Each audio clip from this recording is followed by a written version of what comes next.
The history of baseball. Today let's talk about its origin. The term baseball can be dated to 1744 in John Newbery's children's book, A Little Pretty Pocket Book. The book has a brief poem and an illustration depicting a game called baseball. Interestingly, the bases in the illustration are marked by posts instead of the bags and flat home plate now so familiar in the game. The book was extremely popular in England and was reprinted in North America in 1762, New York, and 1787, Massachusetts. Many other early references to bat and ball games involving bases are known. A 1749 British newspaper that refers to Frederick Lewis, Prince of Wales, playing baseball in Surrey, England, playing at base at the American Army camp at Valley Forge in 1778. The forbidding of students to play with balls and sticks on the common of Princeton College in 1787.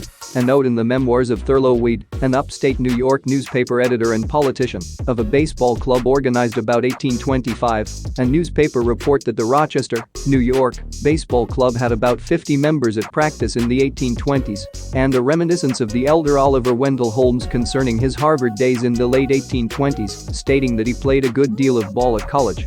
The Boys' Own Book, 1828, a frequently reprinted book on English sports played by boys of the time, included in its second edition a chapter on the game of rounders. As described there, rounders had many resemblances to the modern game of baseball. It was played on a diamond-shaped infield with a base at each corner, the fourth being that at which the batter originally stood, and to which he had to advance to score a run. When a batter hit a pitched ball through or over the infield, he could run. A ball hit elsewhere was foul, and he could not run. 3 missed strikes at the ball meant the batter was out. A batted ball caught on the fly put the batter out. One notable difference from baseball was that, in rounders, when a ball hit on the ground was fielded, the fielder put the runner out by hitting him with the thrown ball. The same was true with a runner caught off base. Illustrations show flat stones used as bases and a second catcher behind the first, perhaps to catch foul balls. The descent of baseball from rounders seems indisputably clear-cut. The first American account of rounders was in the Book of Sports, 1834, by Robin Carver, who credits the Boys' Own Book as his source, but calls the game base, or goal, ball. During the early years. In 1845, according to baseball legend, Alexander J. Cartwright, an amateur player in New York City, organized the New York Knickerbocker Baseball Club, which formulated a set of rules for baseball, many of which still remain. The rules were much like those for rounders, but with a significant change, in that the runner was put out, not by being hit with the thrown ball but by being tagged with it. This change no doubt led to the substitution of a harder ball, which made possible a larger scale game. The adoption of these rules by the Knickerbockers and other amateur club teams in the New York City area led to an increased popularity of the game. The old game with the softball continued to be popular in and around Boston. A Philadelphia club that had played the old game since 1833 did not adopt the Knickerbocker or New York version of the game until 1860. Until the American Civil War, 1861-65, the two versions of the game were called the Massachusetts game, using the softball, and the New York game, using the hard ball. During the Civil War, soldiers from New York and New Jersey taught their game to others, and after the war the New York game became predominant. In 1854 a revision of the rules prescribed the weight and size of the ball, along with the dimensions of the infield, specifications that have not been significantly altered since that time. The National Association of Baseball Players was organized in 1857, comprising clubs from New York City and vicinity. In 1859 Washington, D.C. organized a club, and in the next year clubs were formed in Lowell, Massachusetts, Allegheny, Pennsylvania, and Hartford, Connecticut. The game continued to spread after the Civil War to Maine, Kentucky, and Oregon. Baseball was on its way to becoming the national pastime.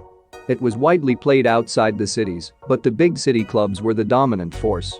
In 1865 a convention was called to confirm the rules and the amateur status of baseball and brought together 91 amateur teams from such cities as St. Louis, Chattanooga, Tennessee, Louisville, Kentucky, Washington, D.C., Boston, and Philadelphia. The professional baseball. Two important developments in the history of baseball occurred in the post-Civil War period: the spread of the sport to Latin America and Asia, and the professionalization of the sport in the United States. The early baseball clubs such as the New York Knickerbockers were clubs in the true sense of the word. Members paid dues, the emphasis was on fraternity and socializing, and baseball games were played largely among members. But the growth of baseball's popularity soon attracted commercial interest. In 1862, William Kammeyer of Brooklyn constructed an enclosed baseball field with stands and charged admission to games. Following the Civil War, this practice quickly spread, and clubs soon learned that games with rival clubs and tournaments drew larger crowds and brought prestige to the winners. The interclub games attracted the interest and influence of gamblers. With a new emphasis on external competition, clubs felt pressure to field quality teams. Players began to specialize in playing a single position, and field time was given over to a club's top players so they could practice. Professionalism began to appear about 1865 to 66 as some teams hired skilled players on a per-game basis. Players either were paid for playing or were compensated with jobs that required little or no actual work. Amateurs resented these practices and the gambling and bribery that often accompanied them, but the larger public was enthralled by the intense competition and the rivalries that developed. The first publicly announced all-professional team, the Cincinnati, Ohio, Red Stockings, was organized in 1869. It toured that year, playing from New York City to San Francisco and winning some 56 games and tying one. The team's success, especially against the hallowed clubs of New York, resulted in national notoriety and proved the superior skill of professional players. The desire of many other cities and teams to win such acclaim guaranteed the professionalization of the game, though many players remained nominally in the Amateur National Association of Baseball Players until the amateurs withdrew in 1871. Thereafter, professional teams largely controlled the development of the sport. The National Association of Professional Baseball Players was formed in 1871. The founding teams were the Philadelphia Athletics, the Chicago White Stockings, who would also play as the Chicago Colts, and the Chicago Orphans, before becoming the Cubs. The American League Chicago White Sox were not formed until 1900. The Brooklyn, New York, Eckfords, the Cleveland, Ohio, Forest Cities, the Forest Cities of Rockford, Illinois, the Haymakers of Troy, New York, the Kakyongas of Fort Wayne, Indiana, the Olympics of Washington, D.C., and the Mutuals of New York City. The league disbanded in 1876 with the founding of the rival National League of Professional Baseball Clubs. The change from a players' association to one of clubs was particularly significant. The teams making up the new league represented Philadelphia, Hartford, Connecticut, Boston, Chicago, Cincinnati, Louisville, Kentucky, St. Louis, and New York City. When William Hulbert, president of the league, 1877-82, expelled 4 players for dishonesty, the reputation of baseball as an institution was significantly enhanced.